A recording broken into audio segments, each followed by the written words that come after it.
peças na exposição prolongam a pesquisa e as preocupações que têm perseguido e que têm estado presentes no meu trabalho nos últimos anos. Ideias como a ideia de metamorfose, a ideia de horizontalidade entre agentes e entidades no mundo e entre corpos, e estão presentes em muitos dos trabalhos que agora estão em exposição. Para mim é muito importante essa ideia de uma deshierarquização absoluta. Por um lado, não só é um interesse conceptual, mas tem muito a ver também com a maneira como trabalho. Não está separado necessariamente o conteúdo e a forma de trazer esse conteúdo ao mundo. Há muitas experiências e muitos materiais que vêm de diversos planos e diversos interesses que não consigo distinguir nem fazer grandes hierarquias entre eles, de processos que me interessam muito porque estarem ligados à escultura, ou partes que vêm de um interesse muito grande por literatura, ou mesmo coisas que ouvi na rua de alguém e todas essas coisas entram de uma forma quase mágica, derrompante, no meu universo e aí se contaminam e misturam para criar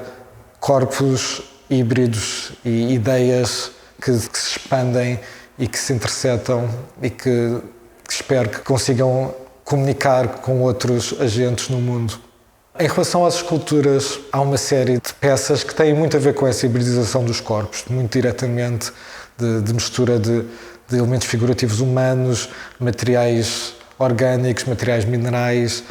partes figurativas, partes que são apropriadas e que criam novos corpos que são como uns mutantes, como uns seres que estão em permanente evolução e que às vezes tenho a ideia que vou voltar à exposição e eles já não vão estar como eu os deixei, que continuaram, que ganharam uma vida para além deste objeto. E essa ideia de calor também do título permeia muito estes objetos, como se houvesse uma força vital que os atravessa e que o sangue se transforma em seiva e mãos se transformam em troncos e que tudo permeia esta energia vital que põe os corpos em movimento e as dinâmicas em ação e que inunda tudo numa luz que tem a ver com solidariedade e com amor e com estar no mesmo plano e no mesmo sítio. Por outro lado, há umas peças que estão, sobretudo, para destabilizar. Esses corpos às vezes também são estranhos e reagem de maneira muito artificiosa e muito tensa com o corpo do visitante, como é um caso de uma escultura de acrílico que é revestida a vaselina, que são dois materiais que são dois subprodutos petrolíferos, e que a própria temperatura da sala e a presença de outros corpos muda a escultura com a presença do calor. Então é uma peça inanimada ou inorgânica, plástica, que mimetiza um corpo humano, ao transpirar, ao reagir ao calor, ao estar presente. A própria escala dele tem a ver com a escala do meu corpo e é sempre um espelho estranho de um objeto inanimado a tentar mimetizar um corpo. Em paralelo com todas estas peças, há a presença dos pósteres, que para mim sempre teve uma presença muito disruptiva,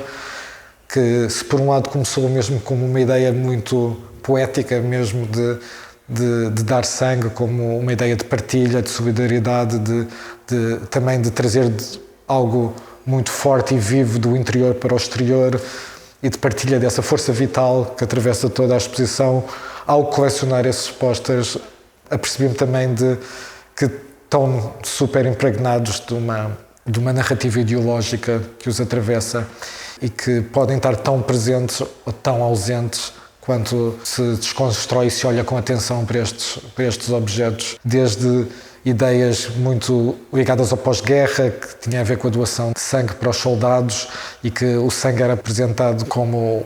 uma força forte, masculina, vital, muito problemático nesse sentido, até aos pósteres já dos anos 90, em que já são muito claras ideias de discriminação e de quem é o dador de sangue ideal, branco, heterossexual, com comportamentos normativos, que de certa maneira reagia de uma maneira muito tensa a estes corpos híbridos e estranhos e não normativos que as esculturas apresentam. E para mim era importante essa dualidade destes pósteres, que se por um lado apresentavam uma ideia muito simples, muito direta, de output, quase como uma metáfora do processo artístico, criam à volta das peças uma macroestrutura que é muito tensa, muito ideológica, que é um espelho muito negro de todas as dinâmicas que circundam estes corpos que dançam e que se propagam pelo espaço. E para mim era muito importante também trazer esses níveis de leitura que podem estar presentes, podem não estar presentes, mas que para mim eram impossíveis de não reagir, e foi um encontro que se foi construindo com a exposição. E eu gosto sempre que as exposições vivam com as próprias tensões internas, que os objetos não tenham um discurso unívoco, direcionado, mas que possam acolher e servir como um grande chapéu, uma grande capa noturna, em que todas estas ideias possam conviver e dançar uns com os outros.